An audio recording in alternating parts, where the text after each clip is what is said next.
Livro do profeta Daniel. Nós ficaremos nesta manhã no capítulo de número 3, a partir do versículo de número 19.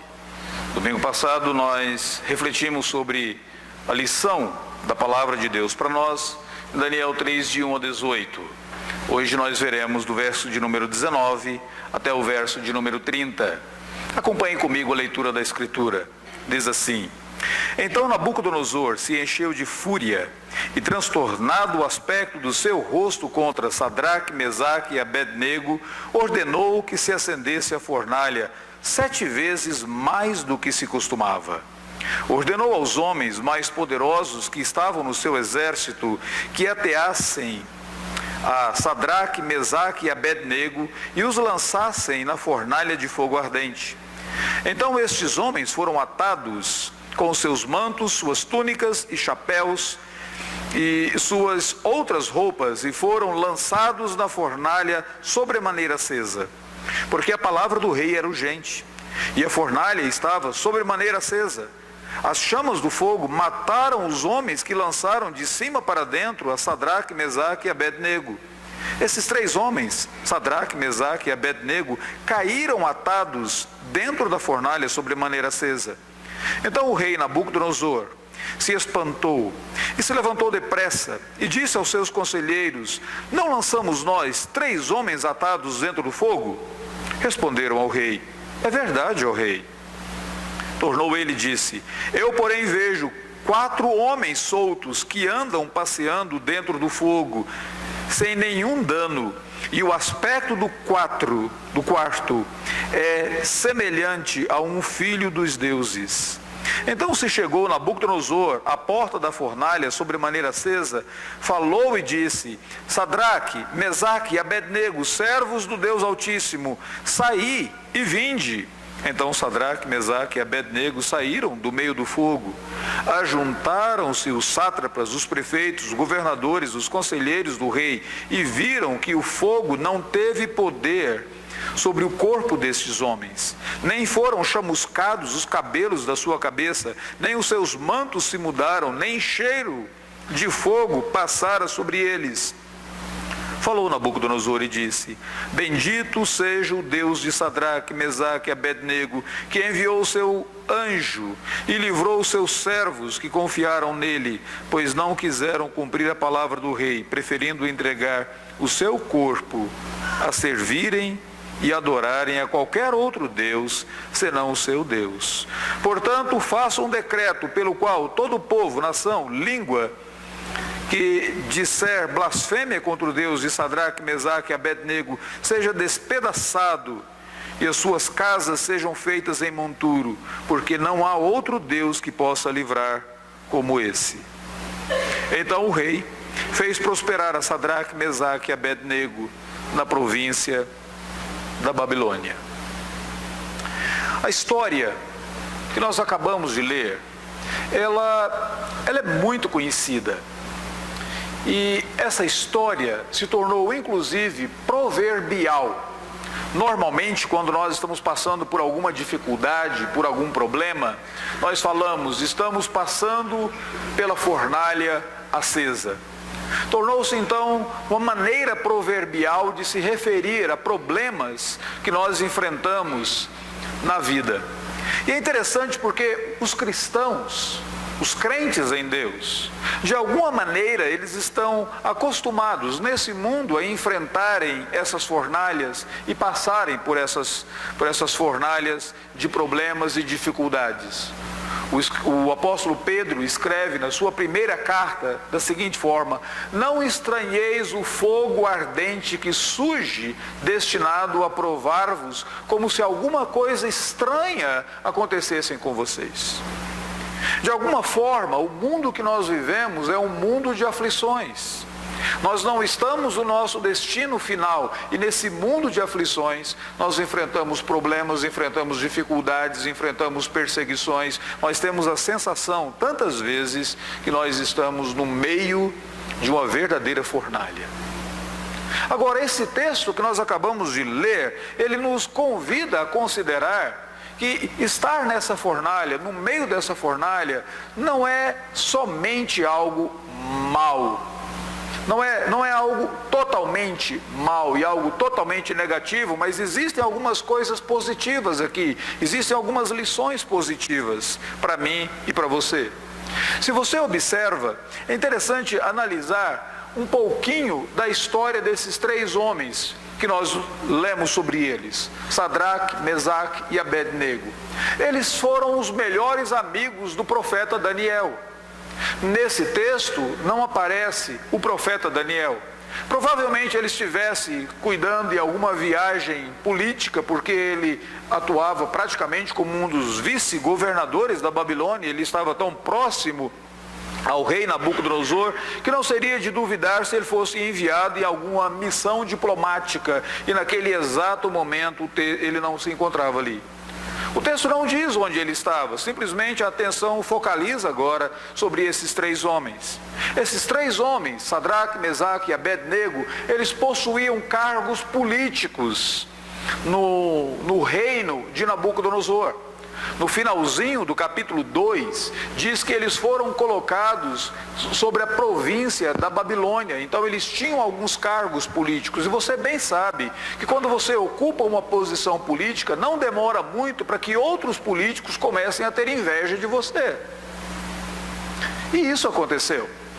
Não demorou muito para que outras pessoas ali do reino, políticos, começassem a ter inveja daqueles 3 homens.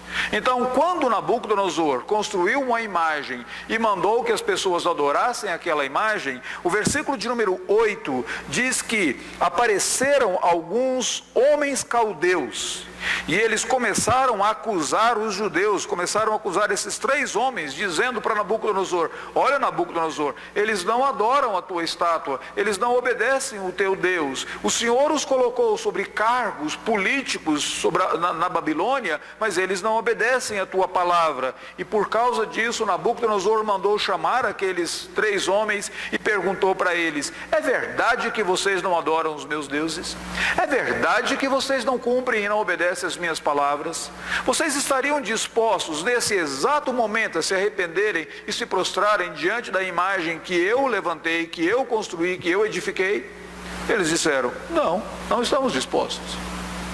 Ele disse: se vocês forem lançados na fornalha de fogo ardente, quem poderá livrar vocês? E o texto diz, eles vão responder: quanto a isso nós não precisamos responder. Se o nosso Deus quiser nos livrar, Ele vai nos livrar.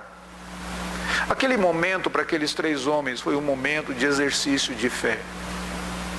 E aqui está talvez uma das primeiras lições que nós precisamos aprender quando nós passamos pelas fornalhas e os problemas na nossa vida. É justamente na fornalha que eu e você temos a oportunidade de exercer a nossa fé. Aqueles 3 homens, eles criam em Deus. Nós não sabemos como que eles chegaram àquele momento de fé. Eles cresceram em um lar temente a Deus, talvez um lar judeu temente ao Senhor. Sim, quem sabe, por que não? O texto não diz. Alguém falou para eles sobre Deus. No momento que eles foram levados para o cativeiro, quem sabe eles assumiram um comprometimento, um compromisso com Deus. Quem sabe eles já tinham chegado ali na Babilônia como pessoas crentes e tementes ao Senhor. O texto não diz como que a fé deles começou. O texto somente diz que naquele exato momento da fornalha, foi o momento que eles precisaram exercitar e exercer a fé deles.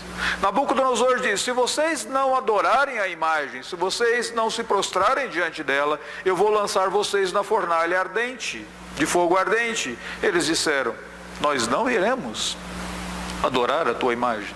Nós não iremos adorar os teus deuses, nós não iremos obedecer às tuas reivindicações. E naquele exato momento, a fé deles foi colocada em teste.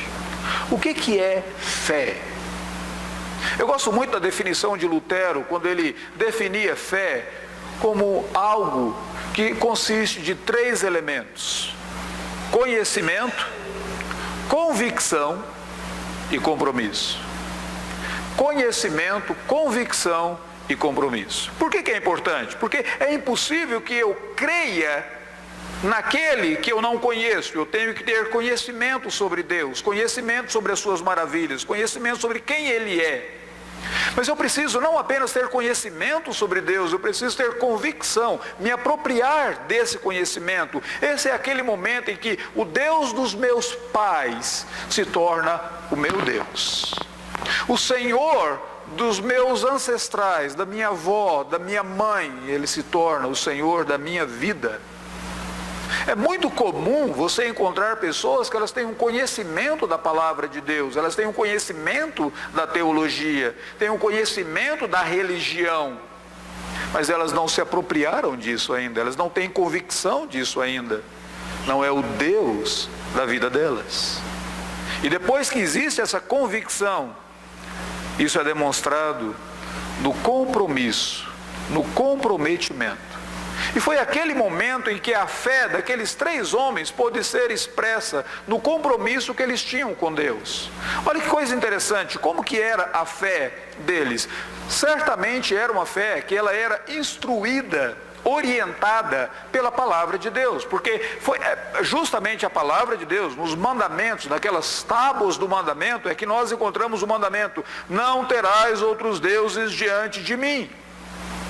Não criarás, não farás para ti imagens, não se prostrará diante dessas imagens. E naquele exato momento, quando Nabucodonosor fez uma imagem e exigiu que aqueles 3 homens se prostrassem diante daquela imagem, o que eles disseram? Nós não iremos fazer isso. Se você não conhece a Escritura Sagrada, a tua fé, ela se torna uma boa intenção ou mística, mas ela não será informada pela palavra de Deus. Eles conheciam a palavra de Deus e eles sabiam, esse é um ponto que nós não podemos transgredir. Se você diz que você tem fé em Deus, mas você não estuda a palavra e você não aplica a palavra de Deus na sua vida, você terá boas intenções. Boas intenções. Ou então você ficará preocupado com algumas coisas místicas, mas a verdadeira fé, como a fé desses 3 aqui, é uma fé que ela é orientada pela palavra de Deus. Aquilo que a palavra proíbe, eu não faço. Aquilo que a palavra permite, eu posso fazer. E a palavra proibia que eles adorassem imagem, então eles disseram: nós preferimos, se for o caso, morrer, mas nós não iremos transgredir a palavra de Deus. A segunda característica que você observa sobre a fé desses homens é que a fé deles era dependente em quem Deus era e não no que Deus fazia para eles. É engraçado porque muitas vezes, se eu estou sendo abençoado, se você está sendo abençoado, nós temos a tendência de crer em Deus, afinal Ele está abençoando as nossas vidas. Mas quando a bênção não está presente, nós temos a dificuldade de acreditar em quem Ele é. Muitas vezes nós amamos Deus pelo que Ele faz na nossa vida e não por quem Ele é. Aliás, essa foi a acusação que Satanás fez no caso de Jó.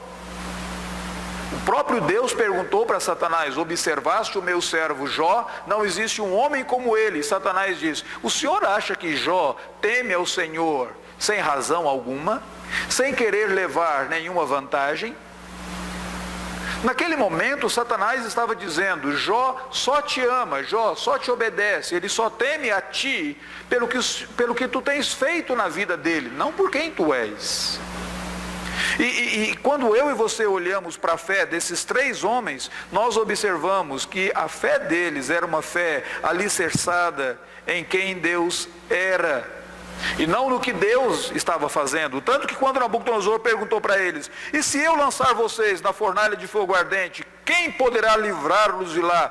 E eles respondem assim no versículo de número 17: se o nosso Deus a quem servimos quiser livrar-nos, Ele nos livrará da fornalha de fogo ardente. Se Ele não quiser, fica sabendo, ó rei, que nós não adoraremos a tua imagem. Em outras palavras, eles estão dizendo: nós adoramos a Deus por quem Ele é. Muitas vezes nós estamos dispostos a acreditar em Deus e nós tentamos fazer aquela negociata com Deus. Senhor, eu vou acreditar em Ti se o Senhor melhorar as circunstâncias da minha vida. Senhor, eu vou acreditar em Ti se o Senhor me livrar dessa bagunça, desse problema, desse caos que eu me encontro. Mas a fé daqueles homens era uma fé em quem Deus era. Os fariseus na época de Jesus diziam para Jesus: Senhor, mostra-nos um sinal e creremos em Ti. Jesus diz: creiam e vocês verão inúmeros sinais. É diferente. É diferente. Quando você serve a Deus, pelo que Ele te dá, você quer ver um sinal para você acreditar nele. Você quer negociar com Deus. E Deus diz: eu quero que você me ame por quem eu sou, e não pelo que eu faço na tua vida. A Bíblia diz que aquele que se aproxima de Deus deve crer que Ele existe. Deus quer que eu e você tenhamos uma adoração à pessoa dEle, mais do que aos presentes que Ele nos dá. Uma outra coisa que você observa da fé daqueles 3 homens é que era uma fé que ela não era negociada. Eles não começam a debater a fé, o momento de apologética. Nabucodonosor pergunta para eles: quem é o Deus que pode livrar vocês? Eles poderiam dizer: bom, deixa eu falar, do argumento ontológico, o Senhor Deus é assim. Do argumento experiencial, Deus é daquela outra forma. Do argumento, eles não entram no campo do debate para debater a fé. Eles não entram no campo da negociação. Eles simplesmente viram e dizem assim: nós cremos nele, e se ele quiser nos livrar, ele nos livrará. E eles estavam dispostos a morrer por aquela fé. Aqui é uma fé verdadeira, onde eu não creio porque eu quero o debate, eu creio porque isso é verdade, é a realidade para a minha vida. E se é a realidade, eu estou disposto a entregar a minha vida por isso. Tem uma coisa bem interessante que nós, na história da igreja, na história das missões. Em 1837, nas ilhas Fuji, chegaram 3 casais de missionário.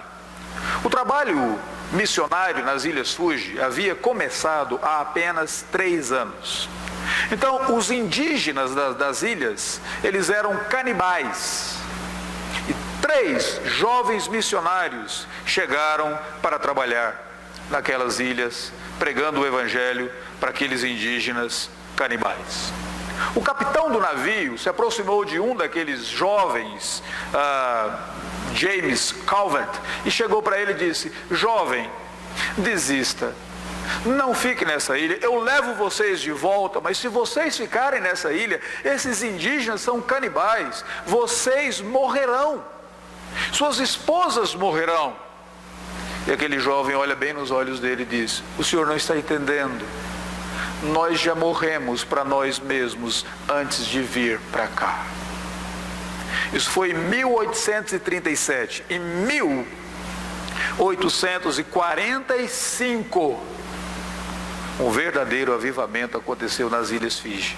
Conversões maciças, uma igreja forte, de pessoas que já haviam morrido. Agora, que coisa interessante, porque quando eu leio a Escritura Sagrada, eu chego lá no livro do Apocalipse, naquele capítulo de número 12, que fala da batalha que os crentes têm contra Satanás, contra a antiga serpente, o grande dragão, e o versículo de número 11 diz assim: e eles o venceram, por causa do sangue do Cordeiro, por causa da palavra do testemunho, e porque eles não amaram a sua vida em face da morte.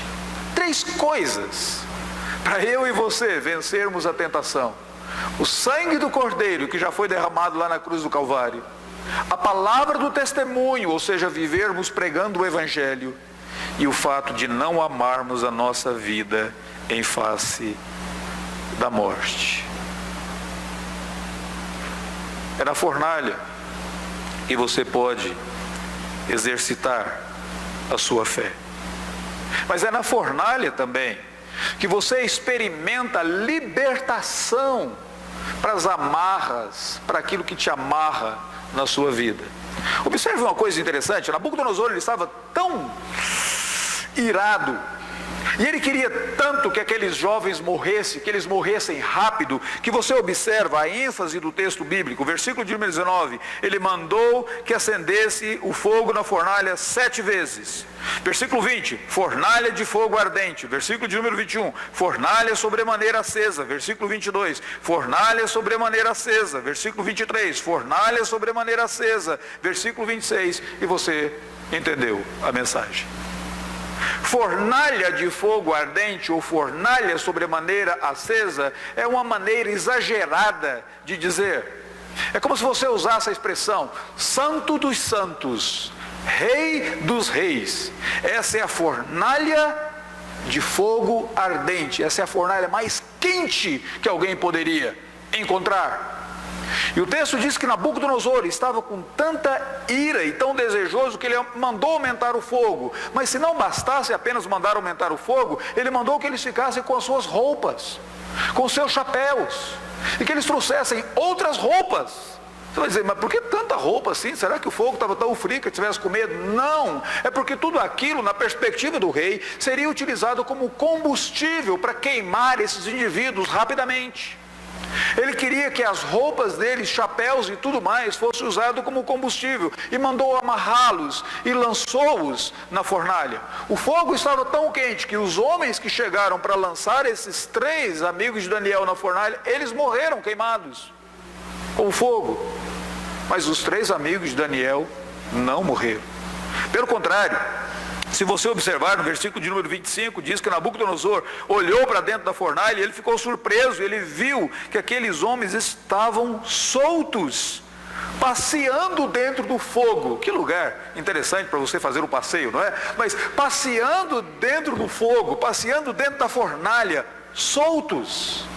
E depois o texto diz, verso de número 27, que o fogo não queimou nenhuma das suas roupas, nem mesmo o cabelo foi chamuscado, não havia cheiro de fumaça nas roupas deles. O que o fogo queimou?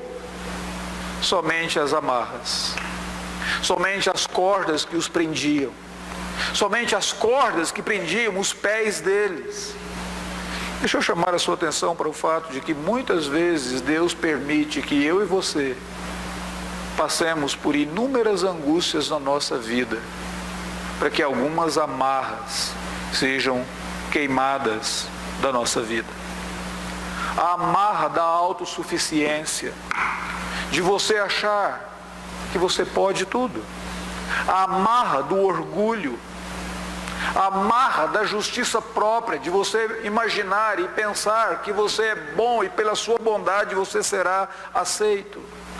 A amarra de relacionamentos impróprios, pecaminosos muitas vezes, e que nós teimamos nesses relacionamentos que nos distanciam de Deus e que ofendem o Espírito Santo de Deus. E de repente nós nos encontramos em uma verdadeira fornalha de fogo ardente.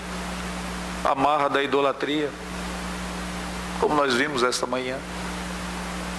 Deus permite que eu e você enfrentemos essas fornalhas para que essas amarras sejam queimadas de nós.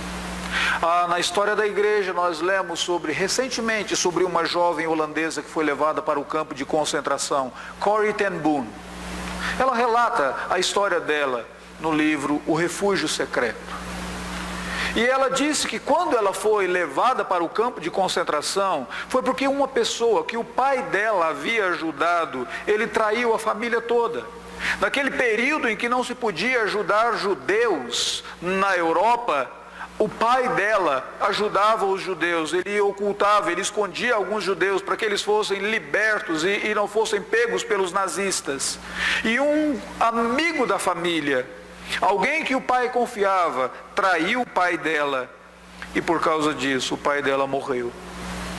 E ela e a irmã dela, Betsy, foram levadas para o campo de concentração, sofrerem terrivelmente naquele campo de concentração. E ela diz que naquele campo de concentração, quando ela foi para lá, o desejo dela era de matar aquele traidor.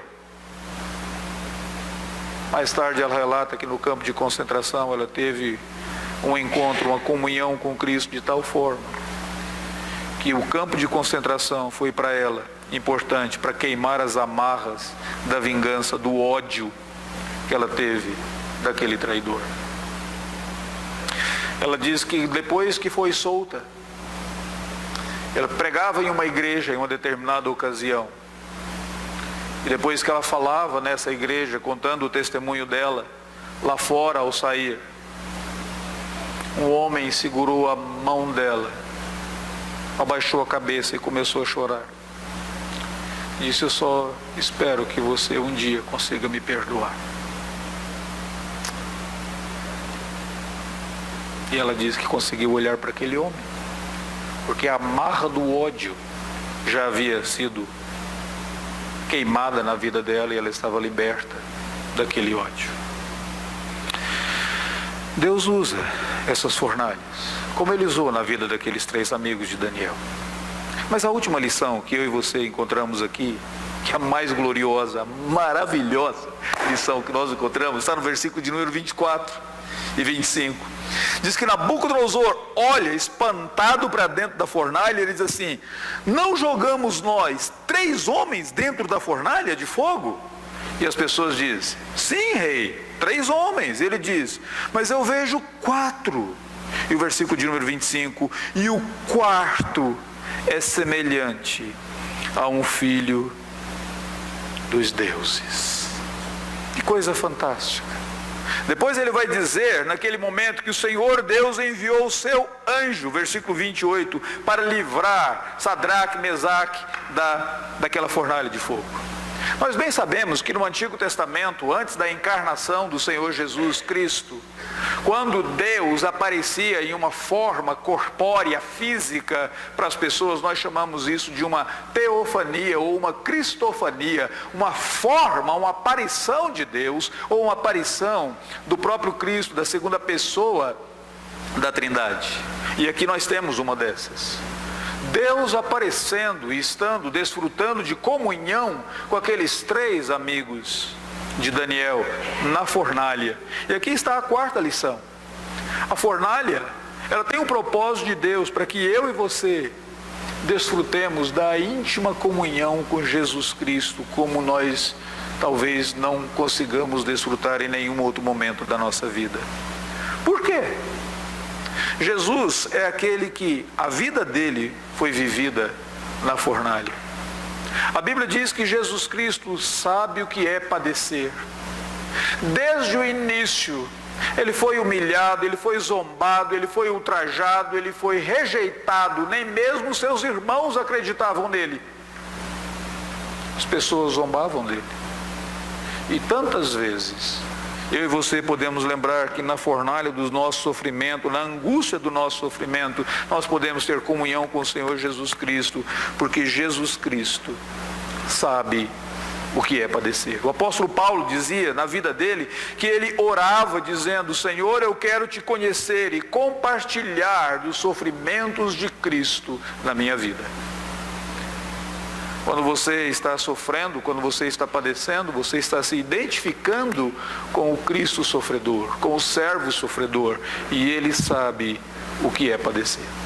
A Bíblia diz que isso é uma bênção tão grande que nós não nos achegamos a Jesus, um sumo sacerdote que não sabe o que está acontecendo conosco, mas ele nos conhece e ele sabe o que vai no nosso coração. E em meio ao sofrimento, eu e você ainda podemos aprender algo de Cristo Jesus. Eu acabei de falar para vocês de Corrie ten Boom. Deixa eu contar para vocês um momento no campo de concentração que ela relata. Ela diz que pelo menos 1 ou 2 dias da semana, os guardas daquele campo de concentração, eles tinham esse desejo mórbido, terrível, horrível, de fazer com que as mulheres do campo de concentração fizessem fila e elas desfilassem diante dos guardas. Com um pequeno detalhe: elas estavam nuas. E Corrie ten Boom diz: eu me sentia envergonhada, corpo esquelético, e eu não conseguia compreender que prazer mórbido aqueles guardas teriam de olhar para o nosso corpo enfraquecido e zombar de nós. Ela diz que em um determinado momento ela estava na fila, não sabia mais quantas vezes ela já havia feito aquele ritual, e a irmã dela estava ali, até que um versículo da Bíblia Sagrada saltou aos olhos dela de uma maneira tal, e a mente dela de uma maneira tal, que ela gritou para a irmã dela e disse: Betsy, Betsy, quando eles o crucificaram, ele estava nu. Que coisa! Nós podemos nos identificar com ele nos sofrimentos dele, até em detalhes que muitas vezes nós não percebemos. Ele sabe o que é padecer, e no meio da nossa fornalha nós ainda podemos ter comunhão com ele, desfrutar de intimidade com ele. Mas a palavra de Deus diz que aqueles que desfrutam dessa intimidade com Ele também desfrutarão da glória que hoje Ele tem. Deixa eu concluir essa meditação para você. O texto diz que esses 3 amigos de Daniel foram lançados nessa fornalha de fogo ardente, intensa, a fornalha das fornalhas. Mas o texto diz que daquela experiência, algo benéfico, bom, pôde ser apropriado por cada um deles. Teve um missionário que morreu na África, missionário britânico, David Livingstone. Há filmes sobre ele, há livros escritos sobre David Livingstone. David Livingstone era um escocês, explorou a África, encontrou o Lago Vitória, na época da Rainha Vitória, na Grã-Bretanha. E David Livingstone, quando ele servia na África, ele abandonou a glória de dar aulas em universidades. O National Geographic, que era uma associação, na ocasião queria pagar milhões e milhões e milhões para ele, mas ele não aceitou. Ele queria atuar na África como missionário de Jesus Cristo. Lá na África ele foi atacado por um leão em uma determinada ocasião. A casa dele foi destruída e eles colocaram fogo na casa dele quando teve uma guerra tribal ali. Lá na África a esposa dele morreu no campo missionário. E mais tarde alguém virou para ele e disse: Dr. Livingstone, o senhor sacrificou muitas coisas, o senhor perdeu muitas coisas por causa do Evangelho. E David Livingstone disse: perda? A única perda que existe, meu jovem, é viver fora da vontade de Deus. Talvez você esteja enfrentando por uma fornalha, ou enfrentando uma fornalha, ou vai enfrentar alguma na tua vida. Muitas vezes tem aquela sensação de perda. Eu gostaria de lembrar a você dessas palavras de Livingstone nesta manhã. A única perda é viver fora da vontade de Deus. Porque quando eu e você estamos no centro da vontade de Deus, mesmo que venha fornalhas, nossa fé pode ser exercida. As amarras da nossa vida podem ser destruídas. E nós podemos ter comunhão íntima com o nosso Redentor, com o nosso Salvador.